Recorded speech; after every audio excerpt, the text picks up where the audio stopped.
Now, 5:12 p.m.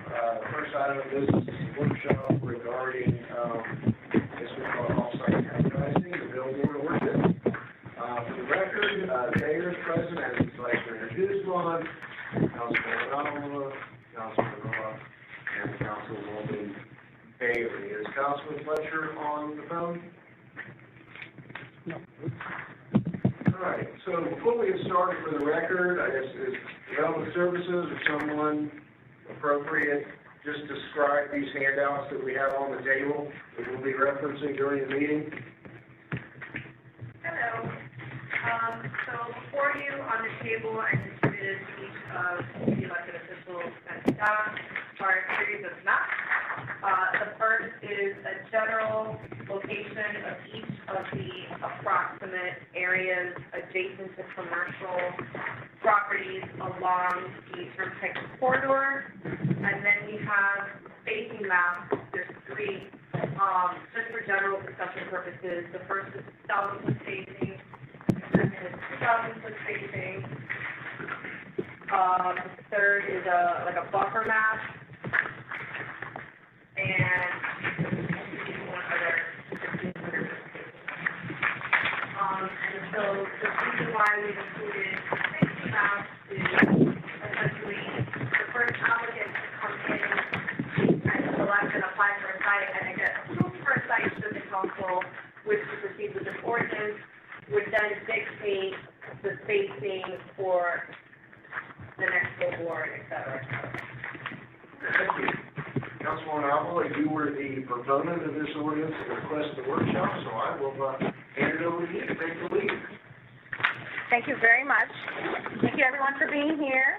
Sorry that Sean and our Councilwoman Fletcher and Councilwoman Redbox couldn't be here. I think this is a very important opportunity for us to decide the physical locations of where we're going to allow these billboards to be.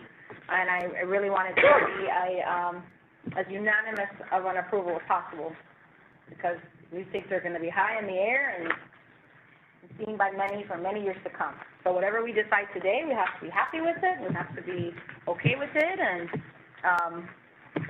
be responsible for the way it's going to make our city look. So it's a big deal, and this is the kind of discussion I wanted to have, a very clear, transparent discussion on what we're okay with and what we're willing to approve. So, the corridor, we're talking about the Turnpike corridor, right? And so if we're on these big maps, which one do we want to start off with? This one with the stars? Or how many have stars? These three have stars? Or whatever's on the table, is it also in this packet? Is that what In the handout that Michelle gave, I believe so. So the first map here, you have just a general map. The second is... And that's the same thing we have here, right? I'll walk you through this a Okay, little bit. very good. So, at first reading last month, you all had asked me a question with respect to a map. Is there visual? And based on the FDOT minimum spacing requirements that we were utilizing, what does that look like in yield of billboard locations and yield of potential billboard sites, right? So we coordinated with staff. There's a map that is basically the Turnpike corridor that runs from the northern boundary of the city to the southern boundary of the city. And properties that are zoned either commercial or industrial that are adjacent to the Turnpike going north or south potentially can qualify as a location for a billboard. Utilizing the base FDOT numbers, FDOT requires there be a minimum of 1,000 linear feet between billboards, that there's a minimum setback requirement of 15 feet from the outer limit of the right away. That's the closest you can put a billboard sign. And there's also a 500-foot spacing requirement from estate density or residential uses. So given those parameters, we decided to give you a couple of options to look at. One is this 1,000-foot spacing, which is the base, how the ordinance is drafted now, utilizing the FDOT space standards, which are, for the most part, utilized statewide. And Can I ask you a question? Sure. Is that the same standard that Florida City and Miami-Dade County north of us are using too? I don't know. What I can tell you is that this is multi-layered, in the sense that Miami-Dade County has a sign code that deals with billboards. That is subject to both municipal, incorporated, and unincorporated.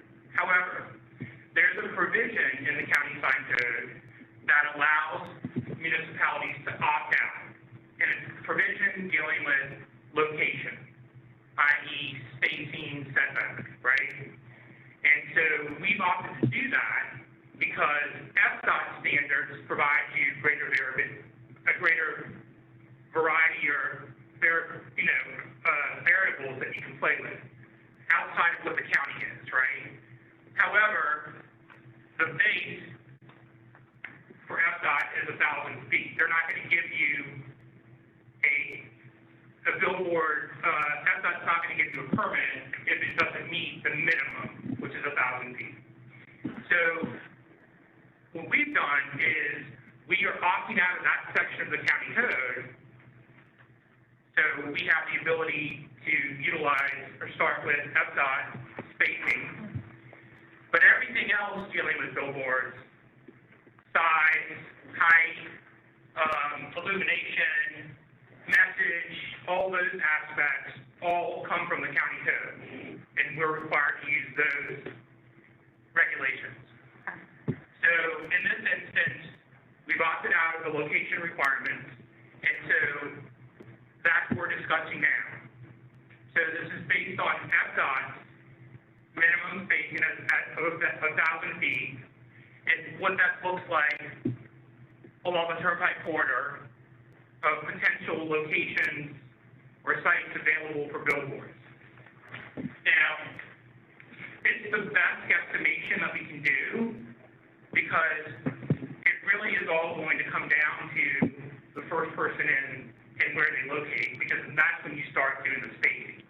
So depending on their location, the maximum amount that you would have is here, but very rarely would you achieve the maximum, because somebody's probably going to come into the middle and it's going to offset the spacing. So we did three options for you to consider, so you could look at it. So there's 1,000-foot linear spacing, there's a 1,500-foot spacing of billboards, and then there's a 2,000-foot spacing of billboards, just so that you have three different options that yield potential billboard sites based on that spacing. I don't see the 1,500. Do you guys see it? Second page, or third page. Yeah, I don't have one. I got it. Yeah, I have it.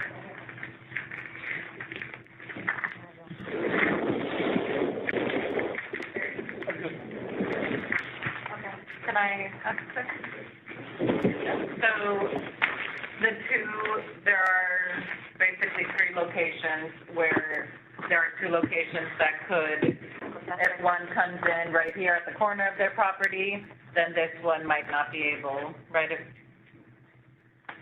Is that what you mean by one of them getting? Spacing. Right.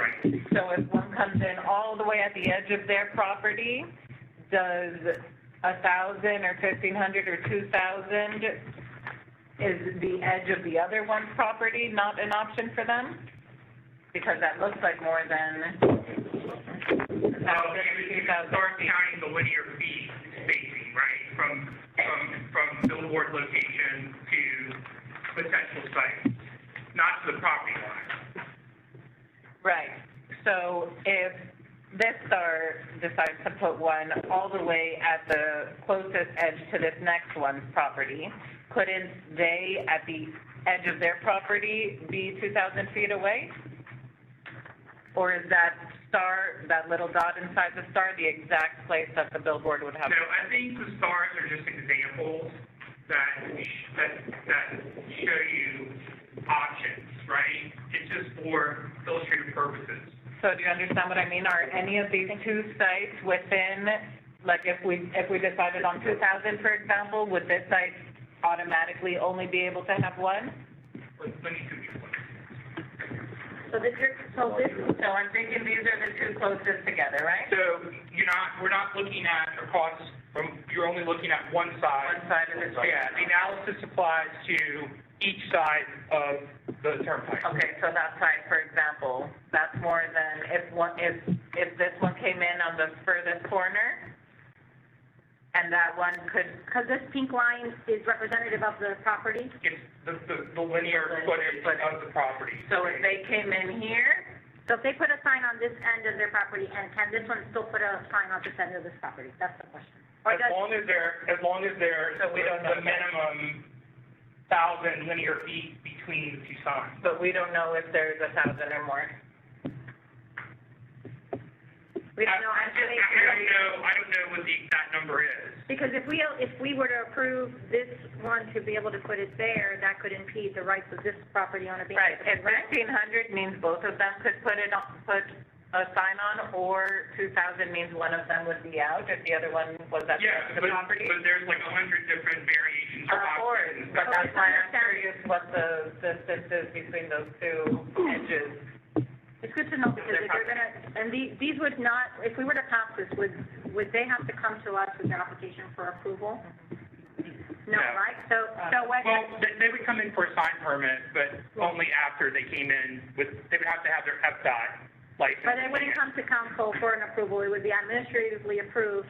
And so whether they put it on this part, the north part of the property, or the most southernmost point of their property, it could potentially impact the next. That's what I'm curious. Mhm. And it's good to know that is something that we could be affecting. It could be monopolizing the area, Right, but so if and you're trying to, reducing the value. if you're trying to optimize Right. the largest potential locations within this corridor for billboards, It would be 1,000. it's 1,000. Right. Okay. The more restrictive would be the 2,000. The middle is 1,500 And it's 1,000 between each billboard. on each side, right? Not across. North and south. Yep. So if you own property here and on the other side of the turnpike, you could put them in. Like this one right there, that's a perfect, Oh, both okay. can put them, both can put them up. Right. So, but this is, Well, yeah, but then you also have to count the 500, I mean, it looks like they're 500 feet away from residential, so it's probably gonna be okay. and so these stars are indicative of commercial, industrial locations along the The corridor. red and the colors on the map are indicative of the legend here. Industrial, B, B2 is industrial? no, I1 is gray. Is industrial? Yeah, right here, look. I'm writing it. But it doesn't say, so I'm writing. I1. I1, so that's industrial. Uh-huh. And then B1 and B2 are the commercial zoning districts. Commercial. Got it. All right, so then, I have some questions. yeah, please interject anytime. That's why I like the workshop, conversation. The questions I have are, when did the city ban having billboards? What year did that happen? And why? Does anybody have any idea why that may have happened? Because you can't control the content, right? So if you're going to allow a sign, you're gonna have to allow what they put on it, according to statute. You're going to county code and statute, so the easiest way around is to not allow them at all. Do we know, I know they were here before, because I see some in town. But what happened? I'm not aware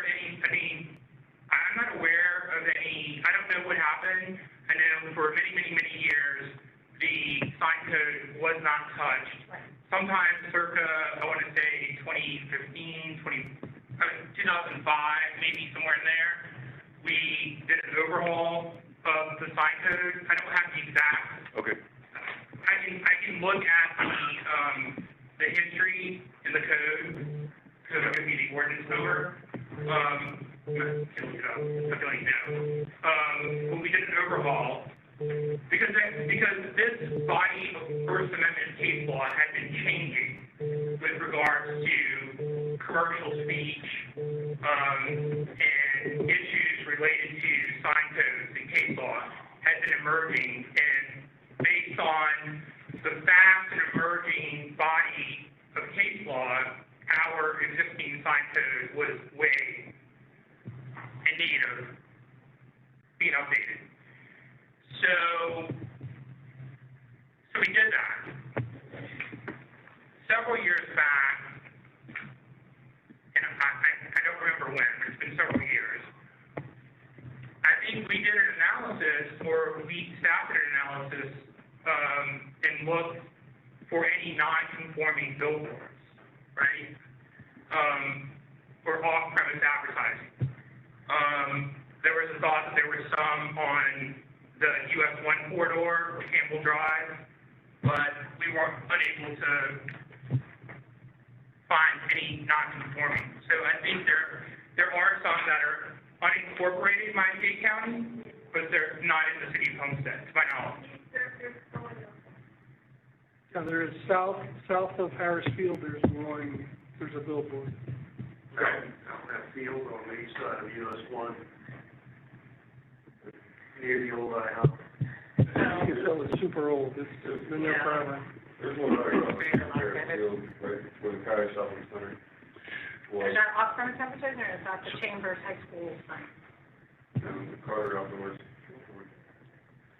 Is it safe to assume that reading this last page in this packet, if you add up the maximum that you could have based on the 1,000 foot on either side, 16 with 1,000 feet, no? Yeah, so on the very last page is a spreadsheet, and on the very top, it talks about signs on the east side of Turnpike at 1,000, 1,500, and 2,000, and then signs on the west side of the Turnpike at 1,000, 1,500, and 2,000. So if you go to the very bottom total, and you look at what's allowed on the east side, at 1,000 feet, at the very bottom you see 3.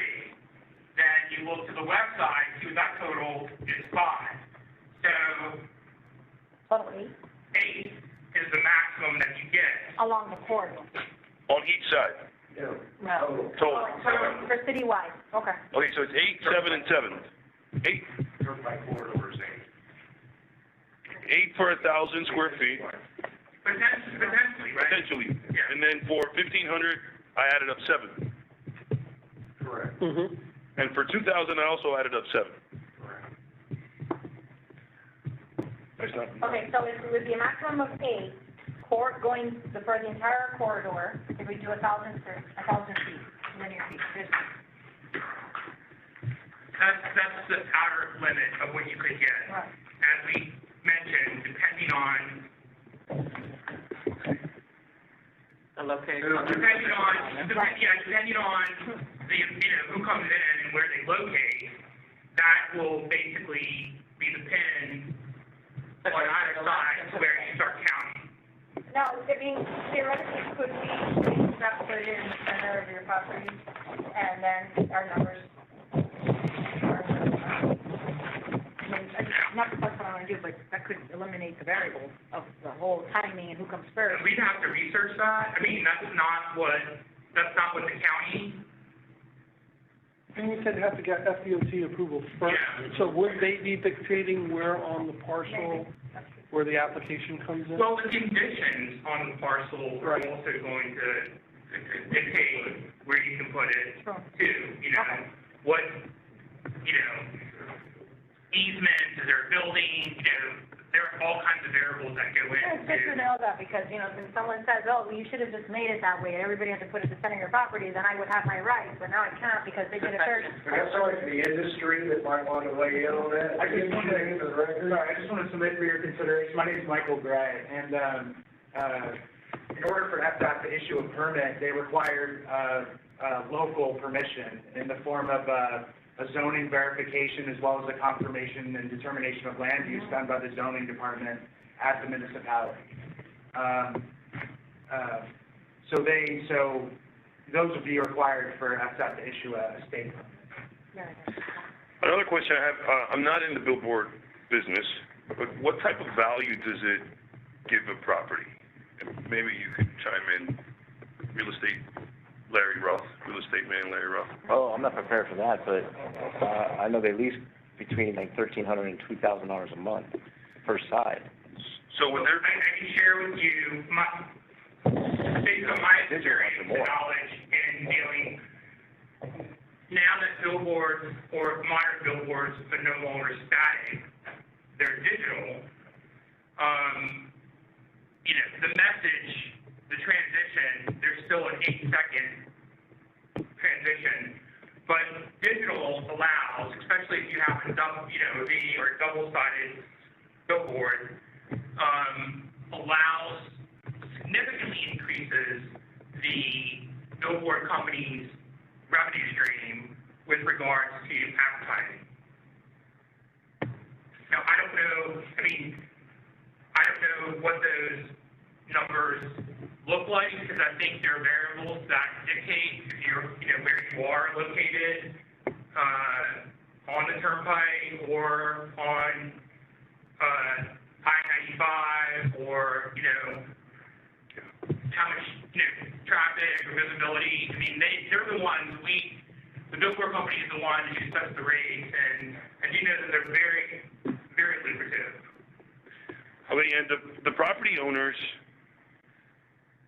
they have the right just to have a billboard on there and nothing else, never ever develop it into industrial or any type of commercial structure. It's their right to just have a billboard there forever, right? Well, if you were to adopt it, it would take many forms. Most likely,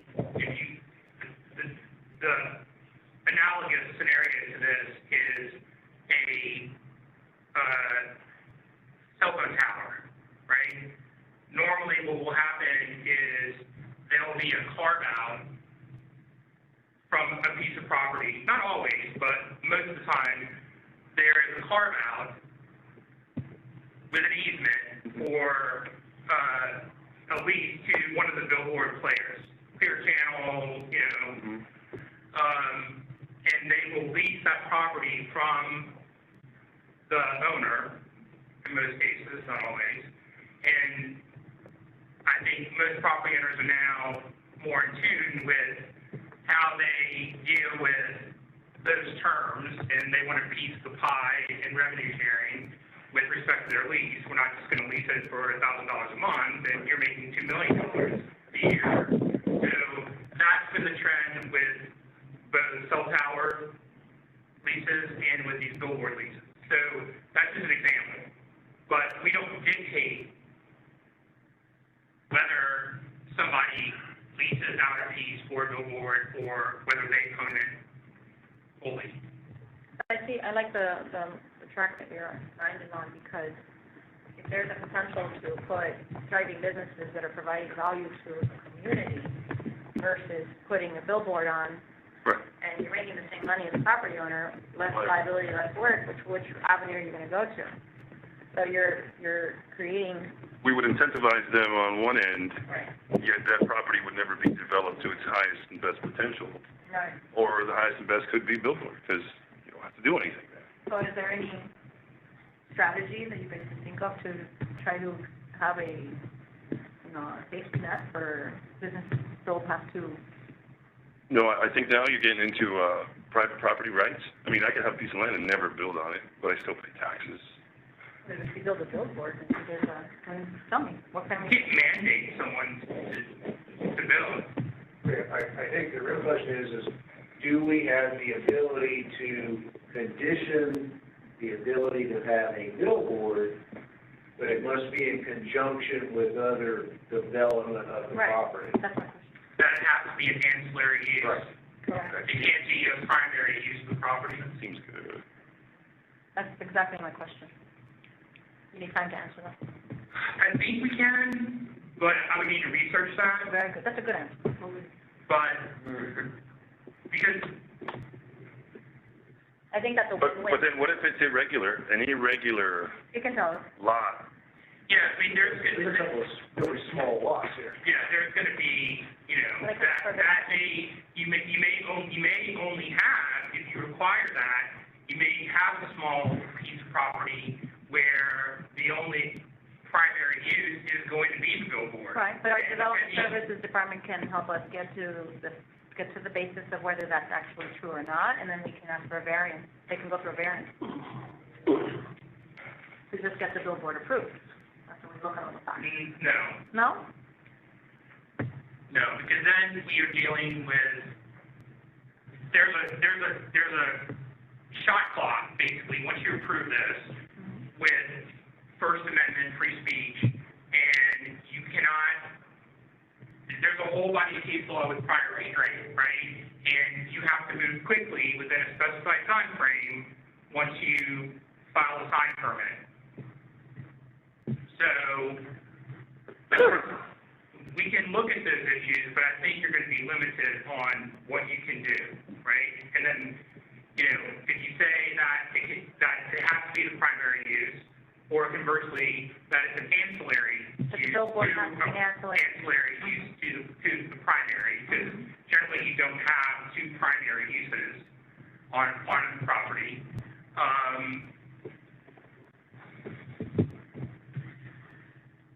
For area two, it says approximately 2,300 linear feet. Does that not mean that they have to billboard on their north edge and south edge? They can have two on their property, 1,000 on their property. Yeah. Potentially. So then that 8 becomes 9 if everything, Good point. Well, but then you also have to count the residential that's to the north, because you have to be 500. 500 feet, a minimum of 500 feet from the residential.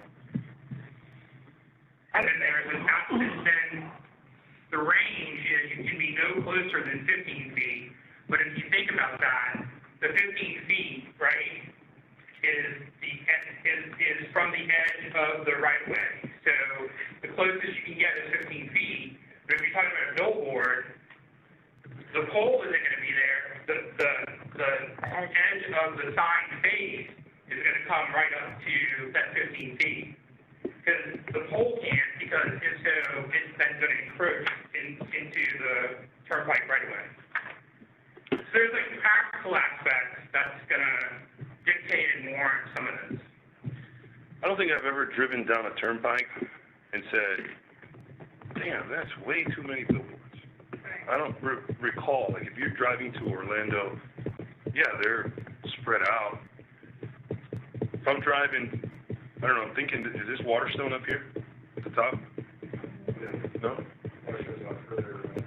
That's Campbell Drive. That's, I think, at the end there.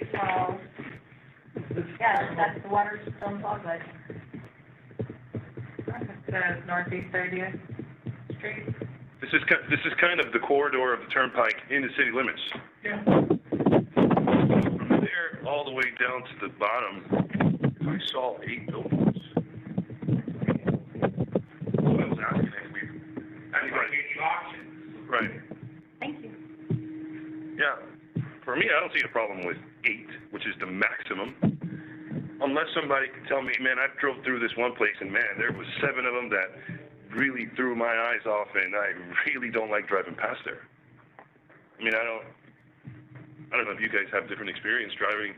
You see a lot of billboards that make you say, oh man, it's a terrible place to drive through.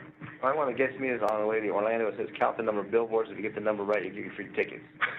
You gotta stare at every billboard that you go by. I'm not happy with that one.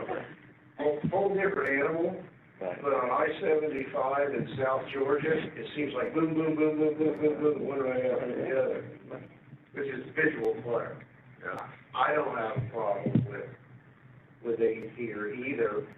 And, you know, they look like there's some remnant parcels here that, okay, given the value of land, it would be hard for me to believe that someone in a parcel that was otherwise developable would leave it fallow with only a billboard.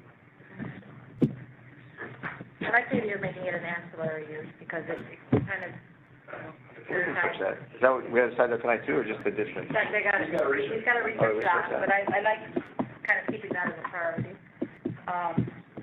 Unless, Yeah, but I wanna- unless development services says you can't build on it. I mean, if they tell, exactly, that's what I'm thinking, you know, if we have the ability to determine that there is no other real good use for it, then we can make that decision.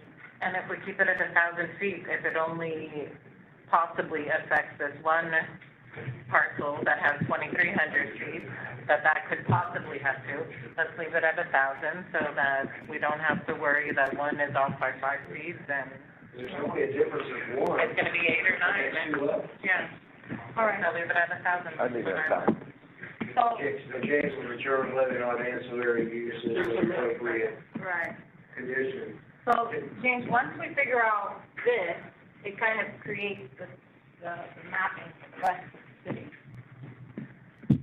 Because this is, we can't say you can't put a billboard now on industrial or commercial property somewhere else within the city that's also 500 feet away from residential. We allowed it along the corridor. We were getting away with it all the time because we never had it anywhere.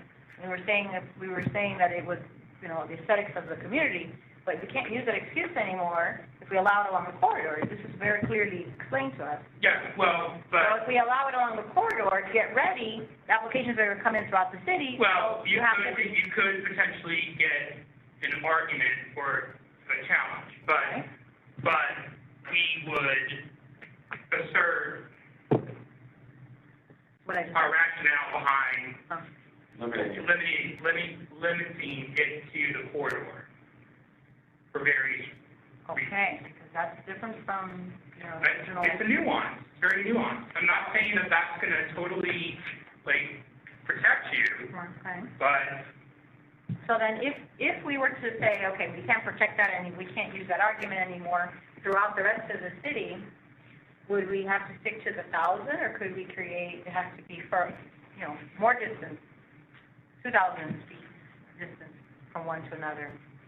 Different setbacks for different areas. so under the county rules, I don't want to have a backup plan, that's all. right, so under the county rules, the county rules with regards to setback match FDOT's rules, right?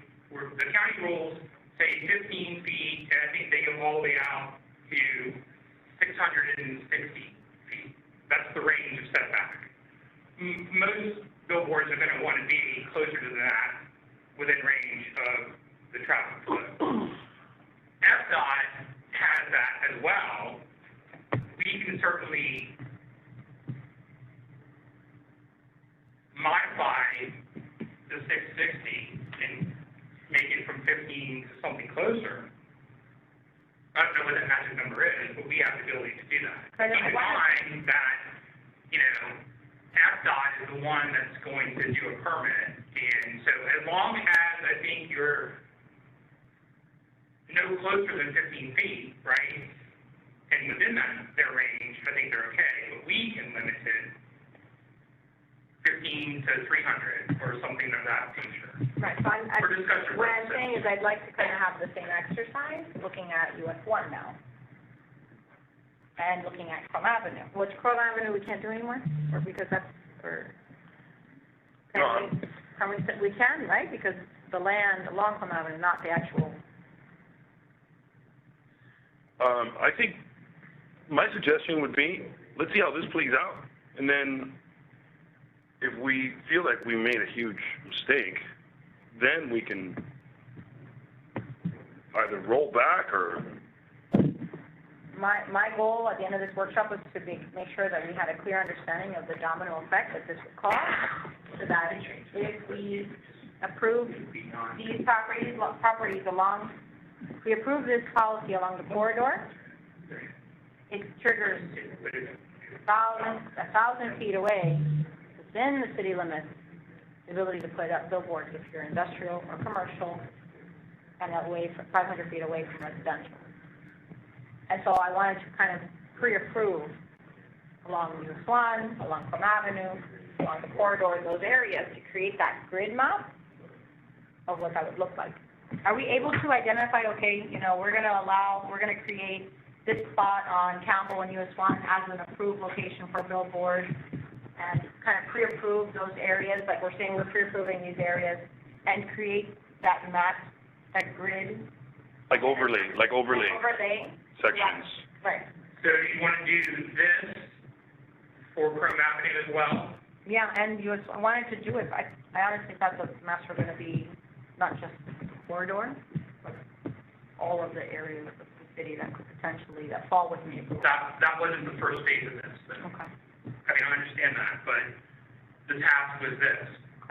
So, if you want staff to do this analysis, repeat this analysis on the Chrome Avenue corridor And US 1? and US 1 corridor with these three options for property that is zoned industrial or commercial,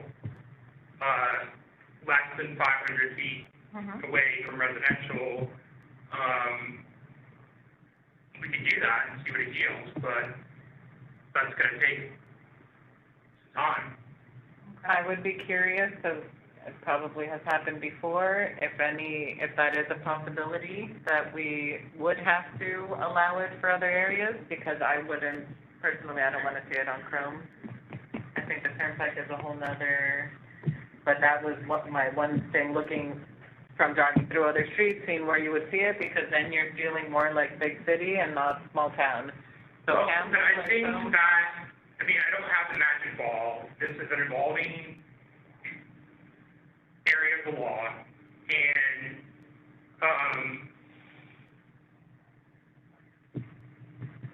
if you're gonna move down this path and allow this, right,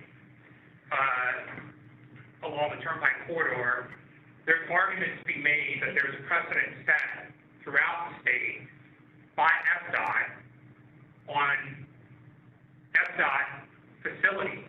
right. And we're also following the county regs. But there's no question that there's a roadmap and an infrastructure framework statewide in place with respect to, I mean, all states, but we're gonna look at Florida, right? Could you go elsewhere and start doing other things? Sure, but then, What about our downtown Homestead? do you really want a billboard? A digital billboard? I don't know, that's why I'm trying to figure out would that fall? I think you're gonna be too close to residential in most of it. But I'd like to know that, and that's why, that's part of the exercise. Sure, so if staff can do that. You all direct us to do that, then we can do the same exercise with options 15,000, 1,500, 2,000, on those corridors, the Chrome Avenue corridor and the US 1 corridor within the municipal boundaries. But you said Campbell as well, no? Let me ask Along you, Campbell Dave, Drive, yeah. The three corridors. if we start adding corridors, doesn't that throw it open to Maui and anywhere else where there is non-residential zoning? Yes, Well, if it's commercial or industrial, Okay, so if adopting this is the potential first domino for all of that, I'm not interested in passing what's in front of us on second reading. I am not on board with any clutter. This is visual clutter. Let's call it what it is. But it's okay when you're going 60 miles an hour on the turnpike. But to have it potentially lining Campbell Drive and lining Chrome Avenue And I don't know that you can say, but you have to stop at the historic downtown once you open, Right, that's why, open Chrome that's why Avenue. we need to look at what this affects throughout the city, because my Right, yeah. understanding was very clear that being able to push against a case, a claim that you allowed it along the corridor, so now you have to allow it on Lowry, and being able to defend against that, my understanding was that was a very difficult, defense, and that this would be the first domino to fall But towards that, so. James sounds pretty confident saying that along the Turnpike corridor, given that it's FDOT facility, feels confident, and I don't want to put words in your mouth.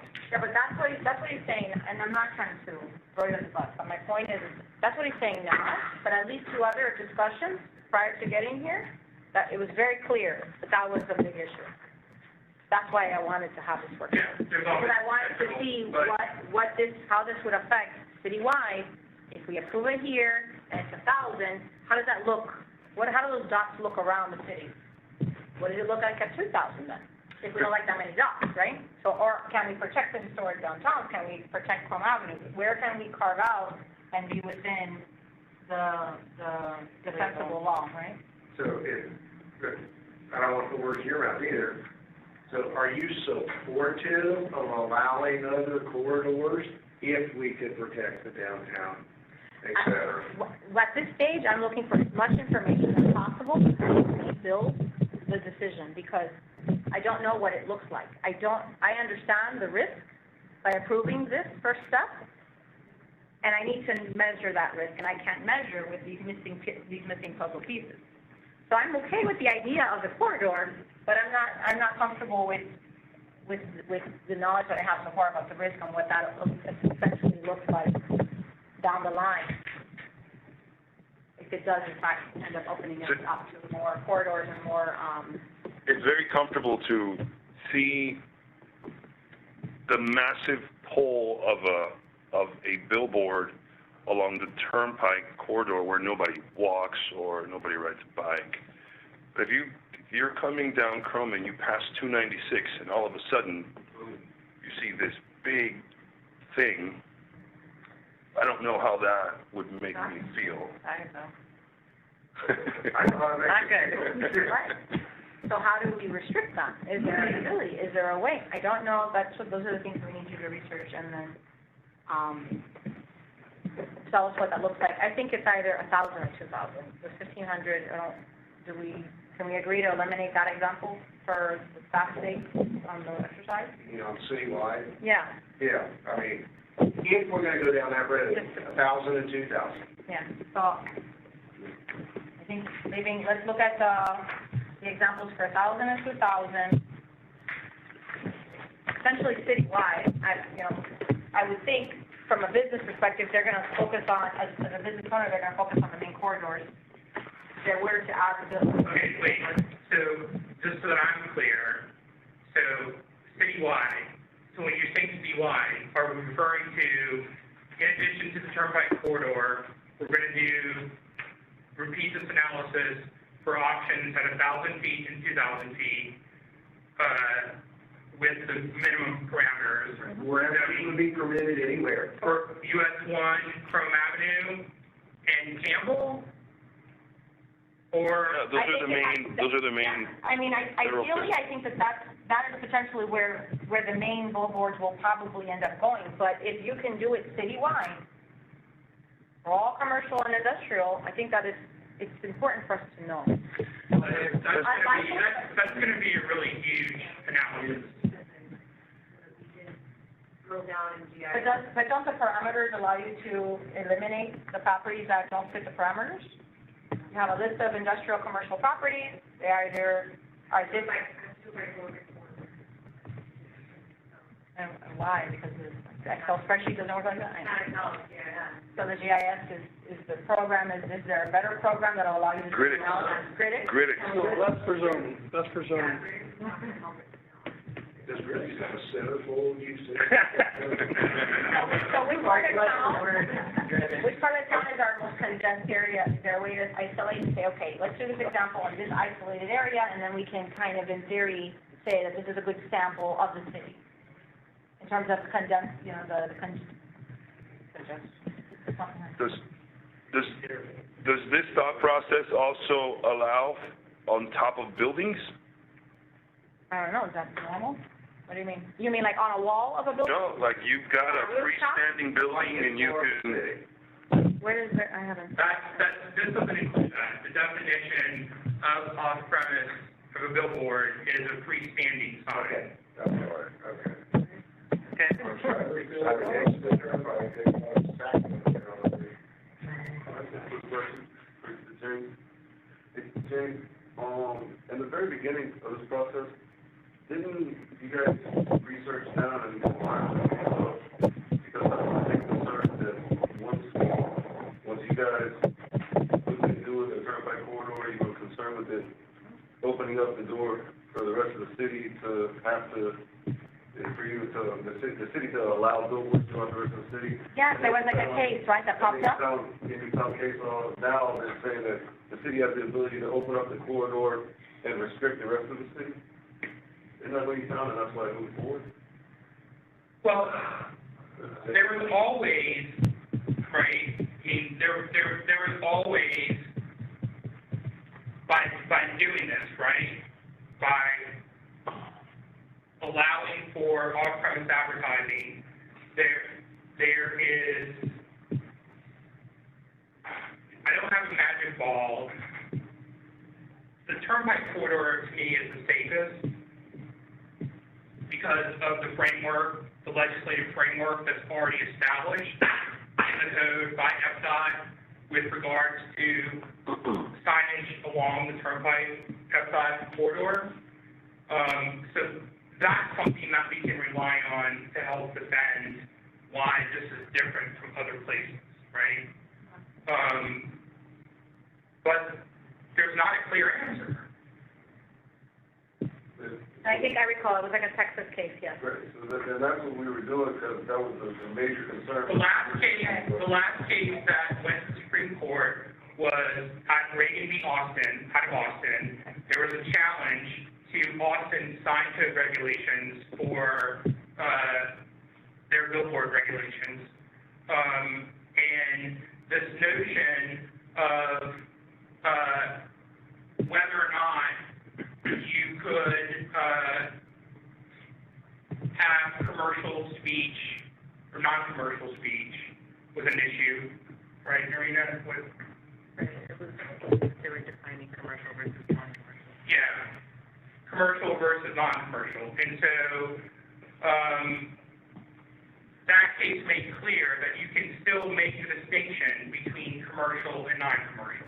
So the zoning, you can still have, That's exactly right. you can still have, or make a distinction to allow for commercial speech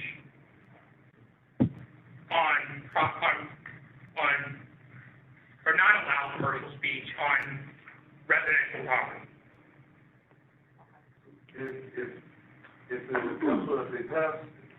If they pass the ordinance for the turnpike corridor, and only the turnpike corridor, does that protect the city from companies coming in and just putting billboards up randomly throughout the city?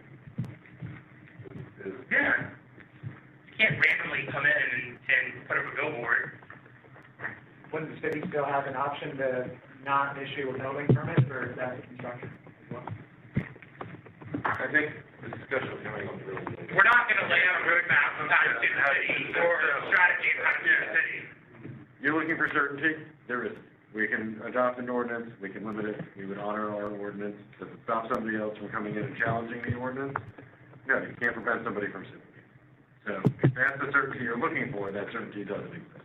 Right, so But the I'm case not, law, but what you're saying, like, we're not gonna provide roadmaps on how to challenge the ordinances. We do have, based on previous case law, we do have built in some safeguards, i.e. severability clause, right? So if someone were to challenge the ordinance, that then only the section that they're challenging as unconstitutional would be looked at, but it would preserve and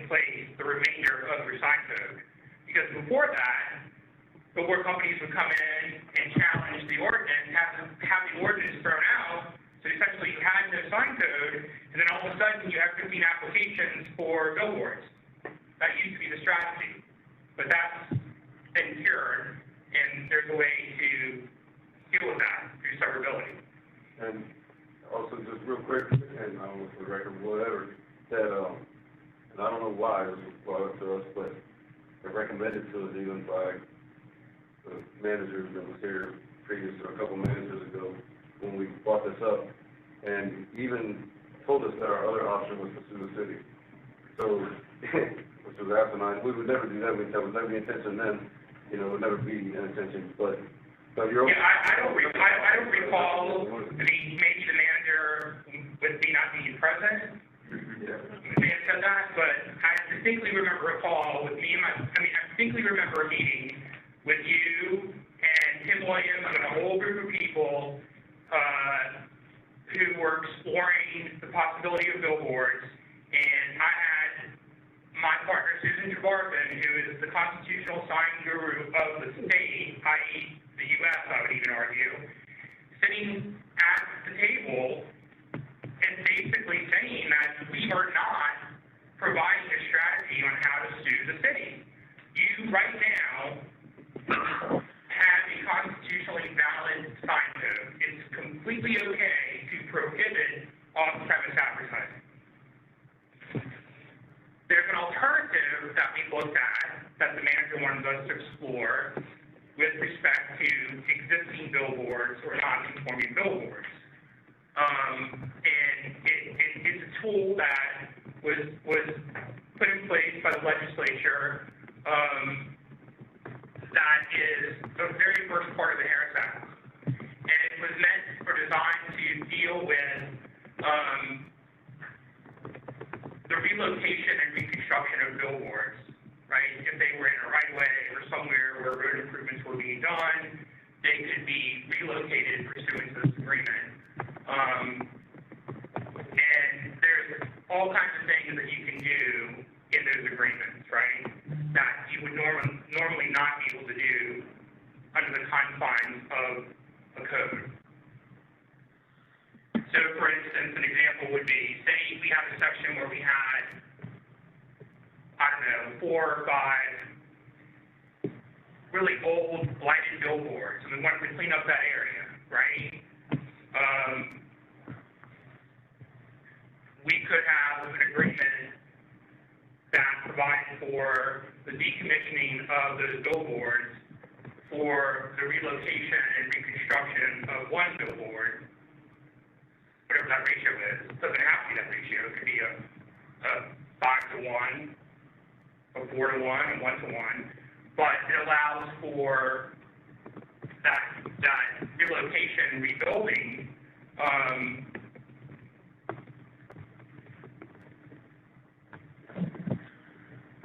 so that you aren't going to be on the hook for damages with that billboard having to be relocated. So it allows it also allows for the conversion. These old billboards are static, old like paper billboards, they're static, and all the newer billboards technology is digital. Everybody wants to go to digital, nobody wants static. And so, Are you proposing to have it built in that it has to be digital, or could it be either? the way it's drafted is we're following the county sign code, which allows for digital. Now, interestingly enough, It has to be. Allows for static, you mean? Allows for either. Right. Now, interestingly enough, sidebar, we examined this, wasn't until the middle of last year where the county modified their sign code to allow for digital billboards. Prior to that, they only allowed for static billboards. And then you ask, well, how did Florida City, how did Hialeah, how did all these other places have these digital billboards? And the answer is that it was brought up in several instances over the years, and if the county wanted to exercise their authority to enforce, they could go in and enforce. And in previous instances that you cited, Sun and Doral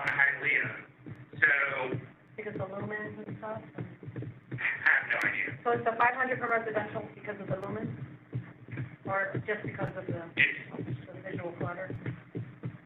Well, it's both in the county code, but it's also, I think the county pulled it from the minimum FDOT requirements. Does the city make any substantial revenue from allowing billboards other than permitting fees? Can that be built in? Yeah, property line. And that can't be built in, impact fees, make them pay for art, we can't make them pay for billboard donations. If you're in a private agreement or relocation agreement, there's the ability to, but not in this, We can't tax the Regulatory property frame. differently because annually, we can't tax them differently for having a billboard on it? There is, I have just been, Well, they I get a don't know where tax we're license going, every year. but there was a property have a that the business city license. controls. We can set that fee. Billboard site that would generate revenue for the city. Can you repeat the question, sir? No, he says he knows of a property that the city owns that would potentially be a good site for a billboard to Is it on the Turnpike corridor? revenue. Oh, okay. So knowing that piece of information, that it really doesn't generate any substantial If it's on money. the Turnpike corridor, wouldn't it be on this well, map? if it's your, Then if it's your property, you for have wanting to it. say, under a regulatory framework, you don't have the ability to control the message or On Turnpike, you're dictate done with it. payment or revenue, stream from this. The business You open it tax- up, you allow it. Now, if it's on your property, just like CRA property or property owned by the city, whatever deal you make with respect to the lease term or development agreement is gonna be, have details where you might be able to, you're gonna be working outside of this. But to clarify the case law that was brought up, I had forgotten about it, thank you for reminding me about that, Mr. Bass, but then thank you for reminding me that it wasn't about location, it was about controlling the messaging. That was the Texas case law that we just referenced. So, there haven't been any changes in the case law with regards to controlling the location of it throughout the city.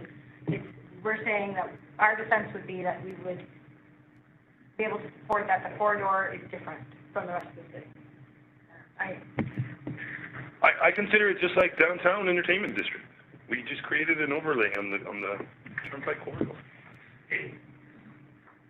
I don't disagree with you, but what's different about this is that there is heightened scrutiny on this because it's a First Amendment constitutional free speech analysis that governs this and dictates the parameters in which we can play and how we can regulate.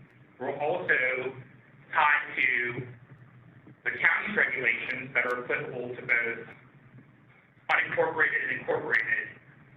We do have some wiggle room because we can opt out of one section of the county code, which, for lack of a better term, is the locational requirements, i.e. setback and spacing.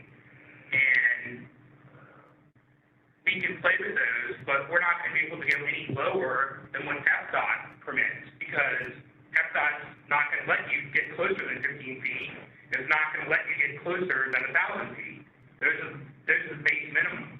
And I don't think anybody's trying to reduce the minimum, or go lower the minimum. But I think that for worst case purposes, we should know, if we end up having to say, we can't defend just along the corridor, then what does that look like with the plan that we decide to go with?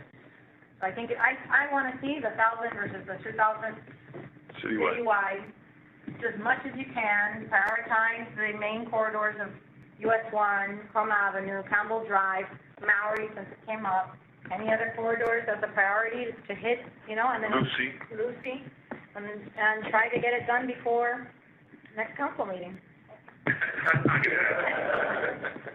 Well, just, bring it to us as you add the dots, just send us an update in 2 weeks, and then we'll see how many more dots come up in 2 weeks after that, and then maybe it's enough We'll try to of a get to sample. as much as we can, but like Michelle was talking, using the GIS system, Right, exactly. What you create what is like a buffer, and from there it starts doing your analysis, looking for industrial, commercial type of properties, and then you kind of start parsing the stuff out, running queries, all kinds of things. Takes a lot of time.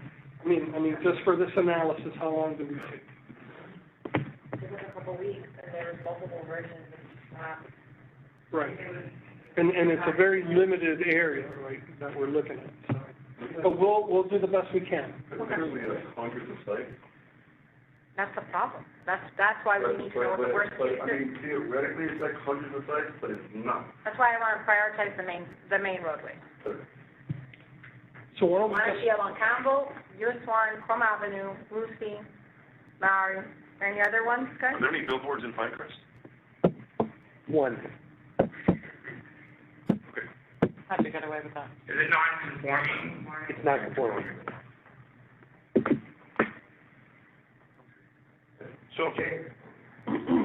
Councilwoman touched on another issue at the beginning, and I don't think we've really come back to that. What's the height limitation? I mean, what? The height limitation is dictated by the county rules, and the height limitation, give me 1 second, look here.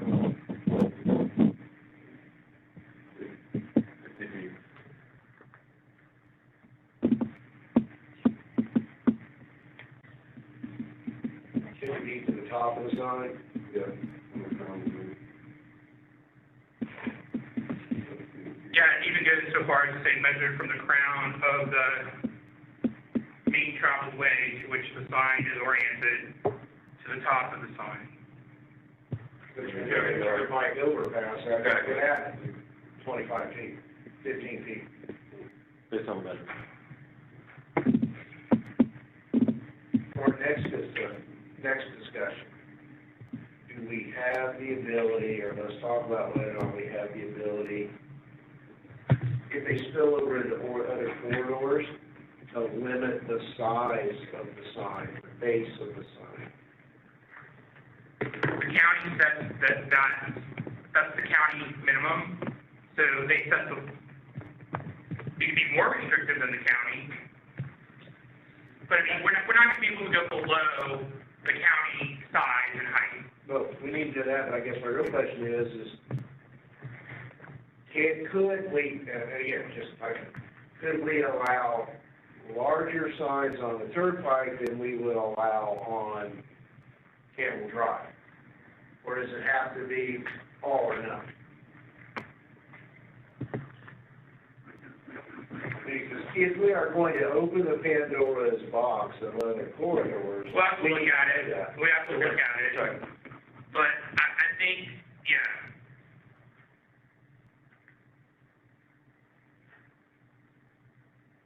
We can certainly look at it. I don't know if the difference between the base FDOT and the county is that much different. I think if anything, the county might be a tiny bit smaller than FDOT. We can double check that. We can talk about this, but the reality is that the expense of placing a sign, the placement of a sign in light of the expense is relative to the exposure it gets. Right. That's why the priority. A concern about Campbell Drive and 8th Street may be a 10% of TPOC, but those are today's conditions, not the conditions of the future. Anything else, council, on signs? Any last, one more question? Could you, have this opened up along the turnpike corridor, because that was the first, I guess, direction, was to identify everything along the turnpike corridor and come up with getting that phase one of it done. And then, once the turnpike corridor is opened up for X amount of time, that this closes, like this one said, and that the ordinance is no longer, can we close the ordinance, can we open it up for, 6 months? And leave them as Well, non-conforming? listen, you can do all that stuff, but once you open the door and once you create a property right that didn't exist before, and then you try to roll back the regulations, now you're opening yourself up to potential taking and tear side ways.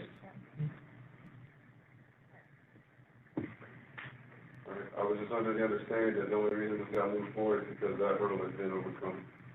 And that's why we're only addressing the turnpike. I'm not privy to that wasn't my understanding or direction. My understanding was to do this analysis and let's see, the marching orders were to come up with a base ordinance for first reading, you all look at it, and then this is the direction that you would ask the information you wanted to see before second reading. So, I'm happy to do anything you all want to do. I think this is a great start. I mean, I was not expecting this to be an easy peasy pass. This has been a canceled, option for who knows how long. And if my name is gonna be on the motion to pass it, I wanna make sure that I've looked at all the worst case scenarios and be very comfortable with what that's gonna look like 40 years from now. So I think our attorney said that yes. Just for point of clarification, so I meet your expectations. We're gonna look at US 1 corridor, Chrome Avenue, and Campbell Drive, for now. Is there any other corridor that the council would like us to look at? Mary and Lucy? Yeah. Mary and Lucy? And then if you have time, you will. Everywhere else. Oh, everyone. But you want to prioritize. Lowry, Lucy, and you said Tom? Yes. Yeah, somebody has one.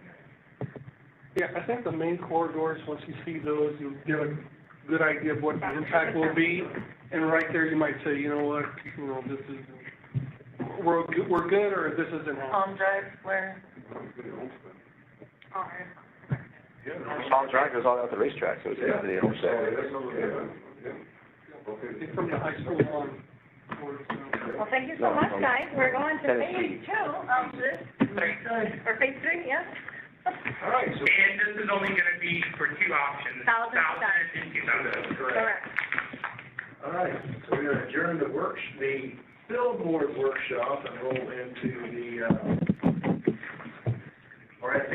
I know you want to take it in. Private property.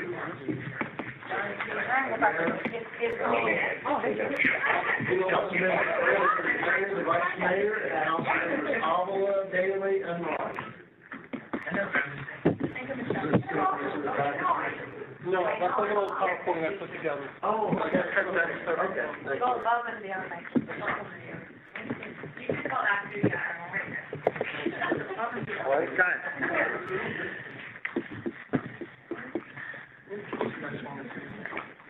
Thank you. Yeah.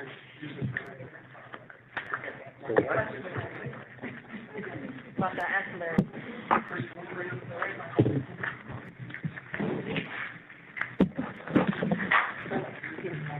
Oh, dear. What? What? What? Oh, you look at me. No speaking English. ¿Qué tú dijiste? Nah, I'm listening.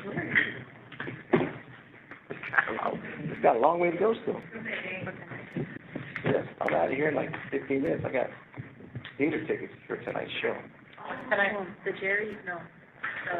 James Taylor. That one. What day do they do that on? I think they planned that concert way in advance of this workshop. I think so.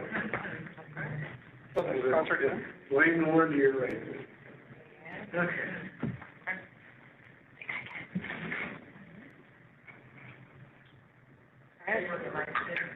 Oh, yeah, I'll take her. RFP discussion, right? Yeah, you should. Do you have to open up the meeting there, or? I did already. Yeah, he did it already. It's been a long day. Okay, so at the January 17th CRA meeting, we started asking, council about density for the Triangle property project. There was a lot of going back and forth, and, the board requested that we have this workshop to kind of go over the RFP to see that we're addressing all the council's concerns, right? So what I've done is, I don't know if you've had a chance to read the RFP, it's like 55 pages. A lot of it is boilerplate. So I made this, short 12-slide, PowerPoint. There's only about 7 slides that are really important, but I think this will help everybody see what the key points are and hopefully alleviate most people's fears. Now, Zach told me something before we started.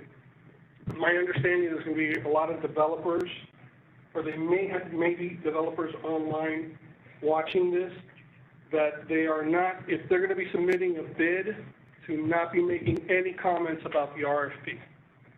Okay? So if you hear me tell somebody, hey, stop, you know what's going on. Right, so scope of services is the first key point, and I've created this is a condensed version of it, right? So one, the developer will develop the project site via ground lease from the city. Now, this is a county requirement. Remember, the county ceded to us quite a few properties for the Triangle project, and one of the requirements they have is that we cannot sell or give those properties away, all right? The next thing, number 2, the developer will be responsible for the project design, financing, construction, operations, and maintenance, kind of similar to what's going on with the old City Hall site. And third, the city will maintain the right to review and approve designs for the project in addition to routine planning and development approval. So I think this is something council's looking for, definitely our input with respect to what the project's going to look like and what it's going to be. Development requirements. It has to be mixed-use development, right? It must be a mixed, number 2, it must be a mixed-income housing project with 51% of the units qualifying as affordable and the remaining 49% being market rate. Now, this goes back to the county, right? As part of us receiving those properties, the county is requiring that we have 51% of the units as affordable. The next thing we have is adhering to the timeline requirements for this development. First one is that the development agreement must be signed by January of 2025, and the project has to be completed by 2027. Once again, this is a county requirement. This is not an arbitrary number that we've come up with. Can I ask one question? Yes, oh, yes. The 51% of units qualifying as affordable doesn't have to be on the entire property. It only has to be on the county property. Is that correct? So if we only put 50 units on the county property and it slides over to the city-owned property or the properties we're acquiring, does that change the ratios? I think that's an excellent question. I know there's a lot of intermingling of properties. Demetra, do you want to touch on that one? Yeah, we're going to have to, and the attorney and I have talked about this, is once we know the size of the project, then we'll have to come up with some kind of formula that, so you're correct, we only have to adhere to this on the county property. However, the county property is intermingled in there. So we'll have to figure out what that, I guess, ratio is, how much of that is county, and then determine a formula based upon that, how much of it is 1%. Next one, the city's goals and priorities, and I think this is very important for everyone. Once again, the condensed version. First, the developer must have relevant project experience, right? We want somebody who's done this before, right? We want a developer that shares our vision, right? We want to energize this part of town, and that, there's full buy-in from them. Now, the next 3 are the critical ones, right? That the project be mixed development and incorporate affordable housing, market rate housing, and commercial components that enable commercial activities that contribute to the neighborhood activation and economic development, right? It's going to affect the entire neighborhood. This also includes inclusions of amenities, which will be attractive and beneficial to the residents of the surrounding area and to the residents and or patrons of the development, right? It's the whole community, not just the development. These may include, but are not limited to, meaningful open and green spaces, parking, public spaces, multimodal accommodations such as shared bicycle stops, racks. The big one is this last one, that the city is particularly interested in innovative, creative development concepts that help to achieve these goals. The successful proposer should explore the potential for a live-work environment art-related spaces, co-working space, and community gardens. And I think that touches on what some of you were asking for at the last meeting. And just from the previous experience with the old City Hall site, these are a lot of the amenities you all are looking for. Now, question here. I know this is a big net. Is there something else in there that you can think of? I mean, it's a fairly wide net, and I think the developers will have a good idea of what we're looking for. I would ask if pools would be something to include there, or is that something that we talk about during design? Like amenities? So, right. And I think that we can add it in here where we're saying that, they should explore, but not as a requirement, because we don't know what the cost of the project is gonna be. So a pool may be cost prohibitive. That would have to be the developer. He would have to tell us, you know, present to us, this makes sense, we can afford to do this, and this is how it would look. But definitely, I think we can put in there that we want them to. And I think, and later on in a few slides, you'll see, we're going to put an emphasis on these amenities, right? And so they're probably listening to us right now. They know these are the things that we're looking for our residents and for the general community in the area, okay? But I think community amenities are very important. So the I pools agree. should be required, dog parks should be required. So you get green space and open space, but it's not defined as what those spaces will entail or have. So I think, unless you not want to define it here and let them come to us with their thoughts and ideas too, but this would be the ideal time to include those amenities in the RFP so that they know this is what we're looking for. Well, I mean, we could definitely put them in as samples, right? Examples of what we want to do. We wanted to leave it a little open for them to be creative with how they meet our desires, because we don't want to deter anyone from applying. Because they may look at it and say, hey, y'all are asking for way too much, and we can't do this on a project that is requiring 51% affordable housing units. There's no way that we can make this work. So that's, if we need, that's why we recommended leaving it too broad and let them be creative. And to that same point, right, by suggesting amenities, and not prescribing amenities, we allow for that creativity. So we might have a developer who does an amazing pool, but because of the space and cost of this amazing pool, they can't provide a dog park. Sure. Or vice versa, right? They're going to provide an amazing green space and community garden, but because of that, they're not able to provide. So those I'm bringing it up because we've got some awesome parks very close by, but we do not have many pools. Correct. So if we're thinking specific amenities for the Southwest, I think that I would rather have a pool there than a park. Yeah, go ahead. If I may, because we have the wonderful Rocky George I know, pool. but that's it. Right, just a couple of miles up the road. So But that's the only one. This is a living, there's going to be mixed use, there's going to be residential living there, right? Absolutely. Yeah. Yes. But are we thinking public pool or people who are paying amenities, people who are paying a fee to live in Resident amenities. this area? These are apartments, so this is going to be private to those people. The resident pool in that case would be private, but if there's like a central park type situation, anybody from the public can come down, you know, and sit down at the park or things like that. So, and once again, we're going to incentivize them for these amenities, and I'll touch on that in the next couple of slides, or next few slides. And Jerry, the mixed-use component, that could be formulated in terms of residential in the back, commercial in the front, or commercial on the bottom, residential on the top, any which way they want to mix it up. We're definitely looking for commercial, and I think it's the next slide, we kind of touch on that a little bit, on number 6. Okay, site information. Oh, maybe not. All right, site information, the total project site, we estimate it's going to be almost 3 acres, right? Secondly, the site is governed by the Southwest Neighborhood Master Plan, which is zoned for mixed use. Right now, of all the properties we have or we're acquiring, they're all zoned mixed use unless I'm mistaken. I think we have one property that's civic, that's government, which we have to change the zoning on, but we would handle that. Now, all the parcels are currently planned urban neighborhood, meaning that the density is 15 units per acre, and the maximum height you can go is 7 stories. Okay? I said 20. remember, that hasn't been changed, so we need to correct that. And my apologies, right, so I took most of this information, 6 stories? Okay, my apologies. All right, so we're fixing that in the bid document. But that I knew was incorrect, so I fixed it on the PowerPoint. All right? Now, the next two are very important. You guys had a lot of discussion about this the other day, right? The city intends to seek zoning changes to increase the density with the potential of a maximum density in the range of 45 to 60 units per acre, right?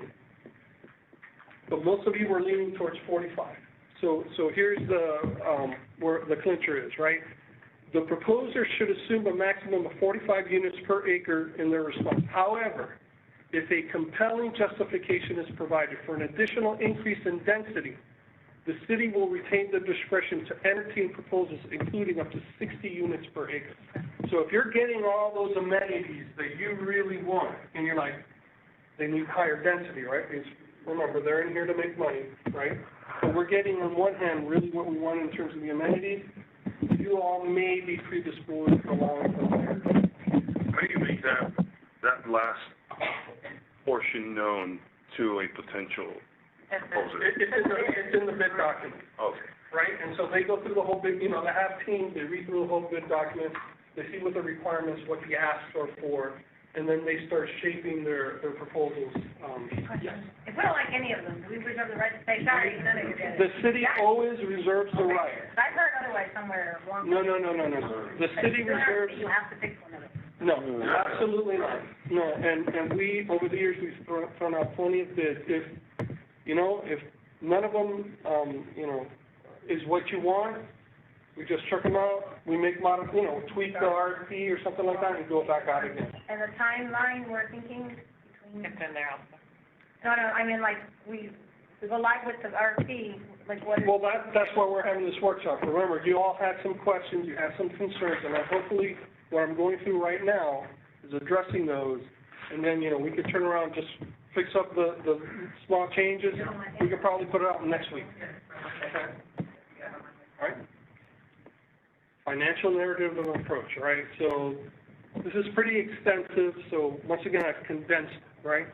So we're looking for a capital lease statement, right? You all know what that is. We've been talking about it for about a year. Also, we're looking for a periodic base rent payment. And right there, we're touching right. So tell us the estimated amount, describe the structure, guaranteed income stream for the city, the frequency, things like that. What triggers it? Certificate of occupancy, substantial completion, once again, we've been eating and breathing this stuff for the last year, so we kind of know what we're looking for here. This is a continuation of the financials, payments to participate in future values, right? Cash flows, cash waterfalls, they pull out equity out of the project. Do we get a percentage of that? Now, we're also putting in there alternative compensation terms. We're leaving it open as well if you want to propose something different for us. So at least we're not boxing ourselves. They might have the greatest idea for us to participate in income from the project. And contingencies, if any, the value of the property goes up, things like that. And I'll let the financial people talk more about that than myself. I'm not an expert in that. Now, this is very important, right? And this is my second to last slide. So this is the criteria that the review committee is going to use to grade the different proposals, right? And so these numbers do not match what's in your book right now. Those I tweaked them myself, and I figure I'm going to get input from you all, what's more important to you. But this is what I thought kind of looks good, and I'll just go through every category, right? So firm qualification and experience. We want a company that's been around for a while. It's not some Johnny-come-lately, never done this type of project. So that, you get 15 points, right? If you're like top of the line, you've been here for 20, 30 years, you get 15 points. Next one's similar projects, right? That's self-explanatory. You've done a mixed-use project with commercial downstairs, similar density, the types of amenities we're looking for. That gets you 20 points. Key personnel and qualifications and experience. Once again, we got a firm that's been doing this for 20 years, we want to make sure that the team that's handling the project has the experience. You know, it's not the new guys at the company that are handling this project. That's 15 points. Almost took a James out with a laser there. Project approach, 20 points. Is this going to be a phased-in approach? Phase 1, we do this. Phase 2, we do that. Phase 3, or we build it all at once? And at least we know what we're getting up front. Financial approach, once again, we've talked about this a lot, right? Capital lease payment, percentage of gross. Once again, if they're taking out equity out of the project in year 10, do we get a piece of it, right? And here's the last one. This is a new one that I entered, and this goes back to the city's goals and priorities, which is that live, work, and the gardens, and the swimming pool, and things like that. And so, 15 points here. That's giving incentives to the developer, like, hey, I want to get this project. I know if I provide good amenities for these residents and the local community around them, I'm going to get a better score than the guy who's not, I'm not doing a pool, I'm not doing a dog park, I'm not, these guys, whoever would give us the amenities would go ahead and get a higher score, and those would be the ones that would most likely be coming to you. So you look like you have a question. You look like you have a question. I don't want to lose it. Are there any other examples to the project approach besides the phasing? What else could be? So, yeah, that would be, include your phasing, the actual layout of the project, Oh, yes. right? Okay. Where it looks like, right, is your mixed use, you know, truly mixed use? You've got, you know, retail liner, you've got an actual, you know, commercial component, or is it, I'm going to put a Walgreens on the corner and the rest of it house, right? Yeah. That's where we're looking at that. Obviously, it's going to be reviewed for compliance with the Southwest Master Plan, but, you know, we're going to see they're going to be providing renderings. Does this, you know, match with the city's vision, or is this, Oh, for sure, then I agree. I thought if it was only phasing, maybe Oh, no, we no, put no. financial and project, I'm just keeping it short. I know we've been running late, but. and thank you, Zach, for And that. the bid document has an elevation. Yeah. Right. So, yes, sir. I'd like to see 10 points on there for disadvantaged business enterprise and/or women-owned business. Okay. But for,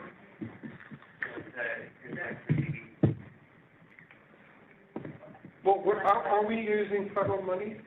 No, don't we have for the analysis or something? But we use federal money to acquire the property. yeah, the carbon. So they have to adhere to. But, yeah. So I think there's requirements already for small business I centers. just wanted to bring it up because I didn't see it there, and if it's not there, I just wanted to remind, Because of ARPA, didn't we receive a $500,000 grant for an SBA, that's the, Oh. that's the adjacent project. Does ARPA require it? That's the, okay, we'll double check. If not, but even if it's not, we can't have our own criteria to say, hey, we want to incentivize people that fall into this category? Why do we have to wait for federal to? As an STA grantee, or, you know, award recipient, we are required to have a DBE program, and we do have a DBE program.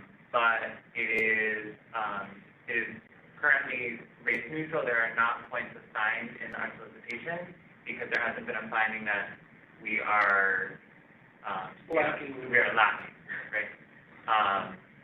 So traditionally, we don't award points for DBE, although we do state the goal, and proposers do disclose that they are DBE.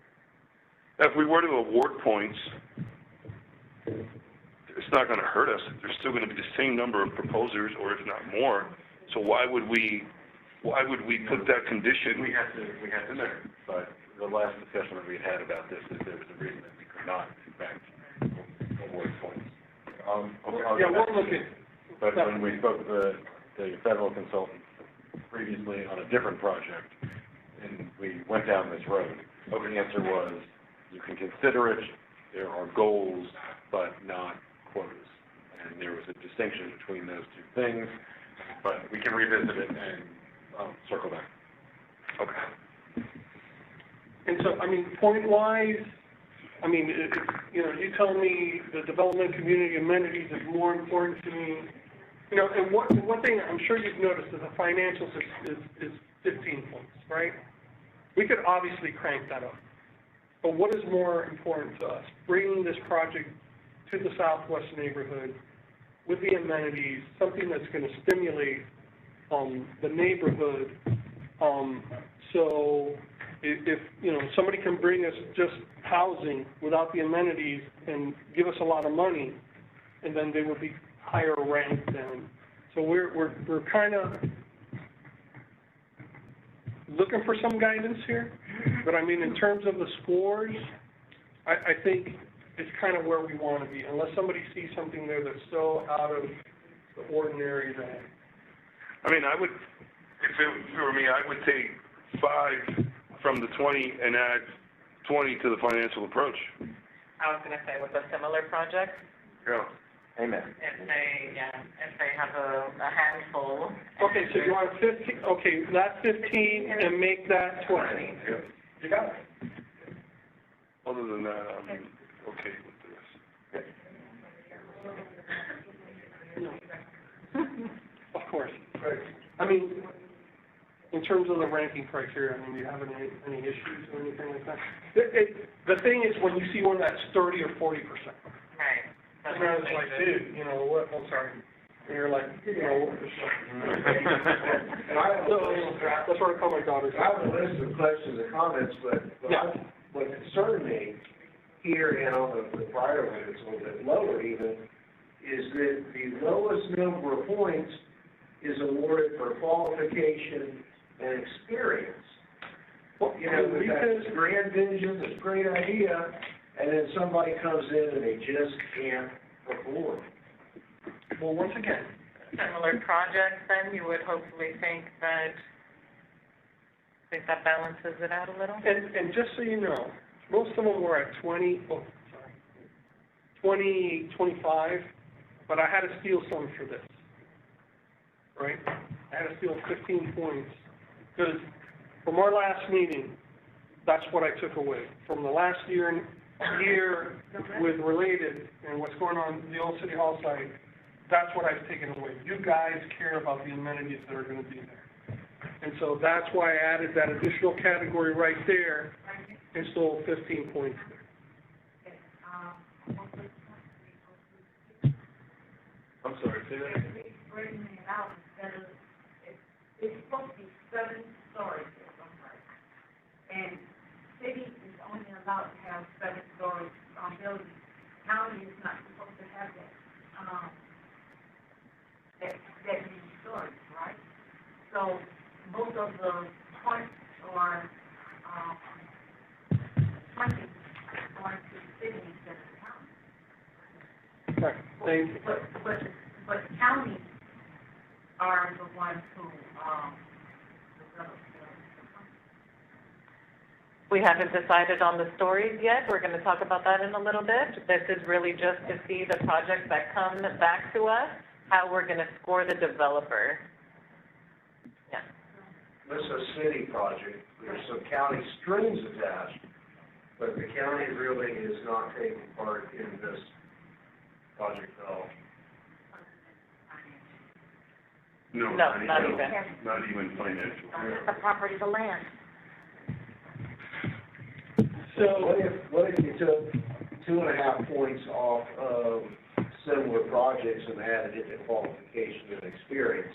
You had 2 of them 17.5. Okay. I'm just really kind of nervous about, you know, not putting some kind of premium on All right. the qualification and experience. All right. You know, even that out with similar projects. You got it. I feel what he's saying, but in total, there's 30 points towards qualifications and experience. You have the top line, which is the firm's overall quality, and then you have key personnel, which would be the contractor or whomever's out there doing it. So you really have like a total of 30 points, or True. 30 points for for that. I mean, maybe you put it all into one and make it 30, instead of separating it that way. That's historically the way we've done it at procurement, right? We wanna see the team that's gonna have, because once again, you gotta have the best firm in the world, and the crew that they're makes giving sense, you is too. somebody.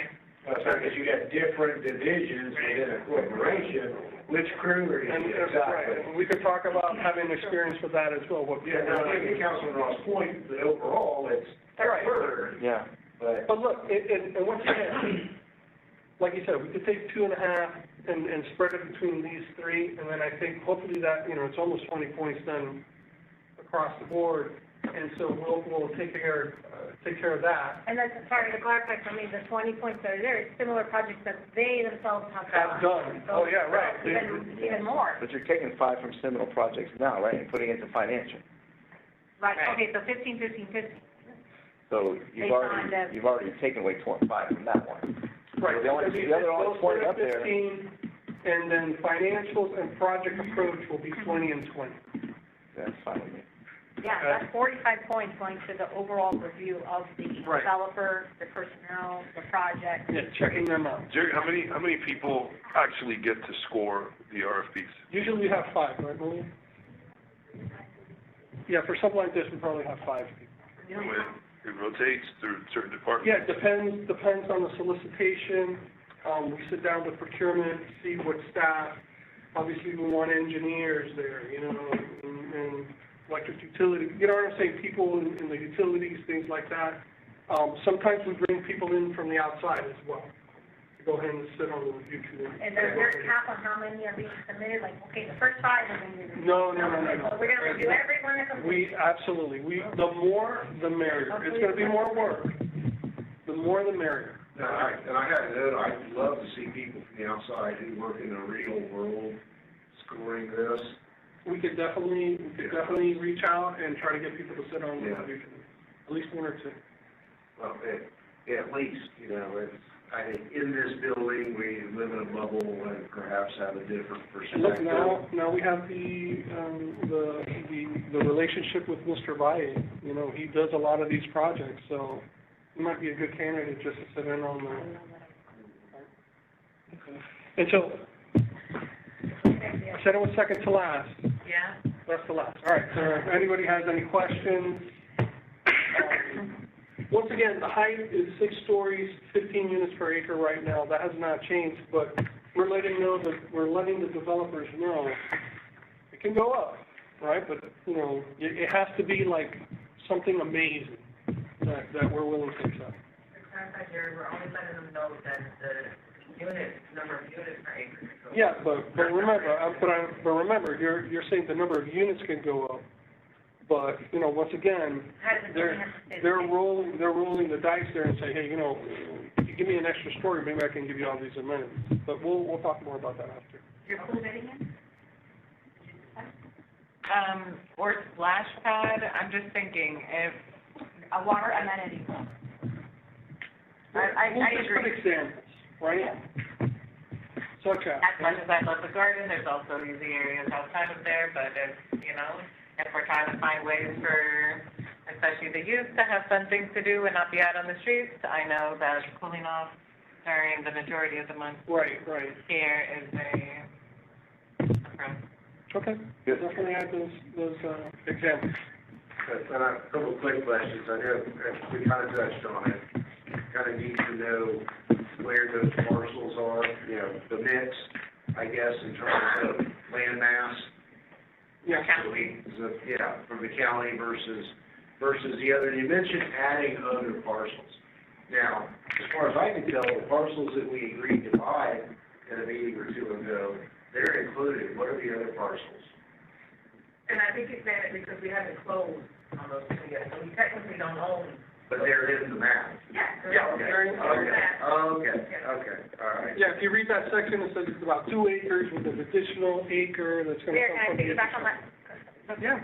I got feedback that the size of the project is more than 3 acres. Can you just triple check when you get it? Yeah, well, I know we're gonna be doing an analysis because we're looking to do some road closures as well. That's gonna give us additional I think acreage. Kirby's correct. I had that same inquiry, Okay. potentially vacate rights of ways, it does Right. create that footprint. two real quick. The performance schedule, why 2 years from now? I mean, the development agreement, why 2 years? I think we got No, we're not saying that it's gonna take that long to do it. That was just the timeframe that we had to have it done. From the county. From the county. So, No,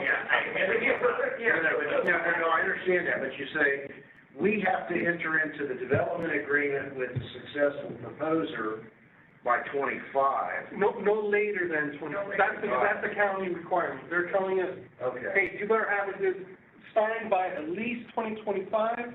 So you wanna put in, you wanna reduce that timeline, Yeah, right? I just was curious as to why that long horizon, I mean. Oh, no, we Yeah, we could do it next month.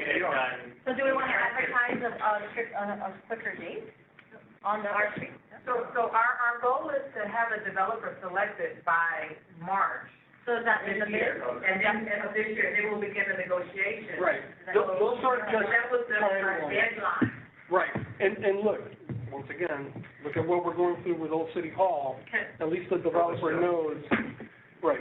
So what we also need to look at is if we get a submittal and then enter into negotiations, what is that buffer we need if things do not work out with them? Right. To still abide by the county. Well, I think what's really gonna help us here, we're gonna be using Rebel, Sasha and Rick.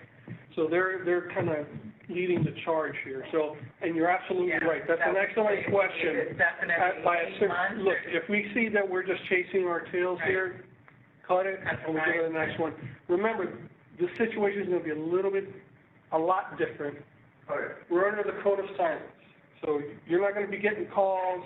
They know they need to talk to staff and the consultants, they know what we're looking for, they need to hammer out this deal, because then, once it's already done, the financials, what they're gonna build and stuff like that, once again, we always keep you guys informed. They can't be going to each of you individually and, hey, what do you want and what do you want?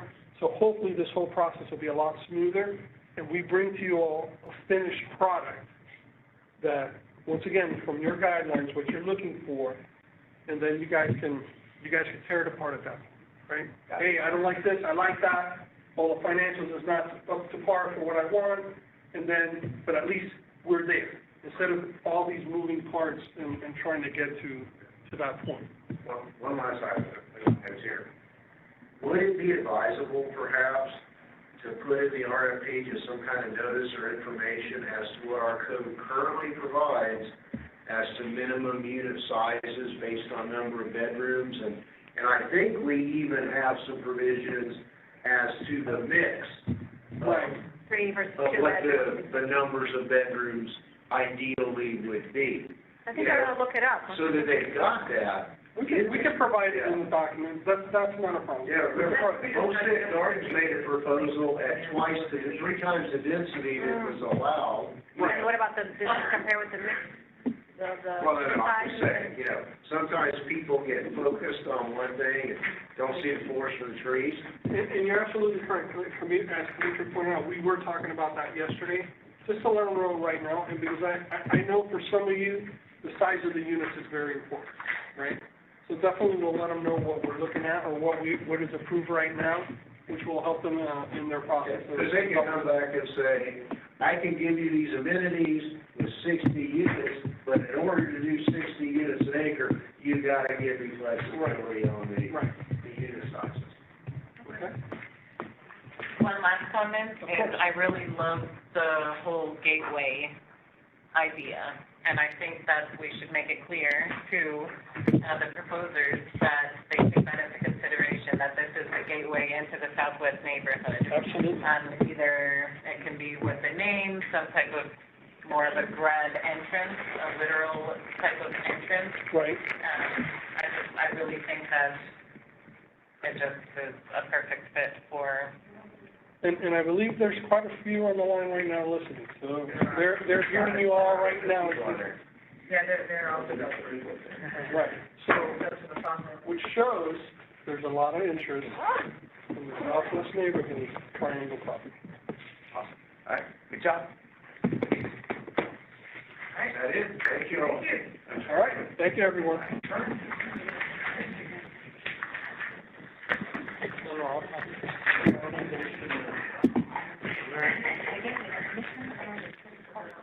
when you see the, if you look at the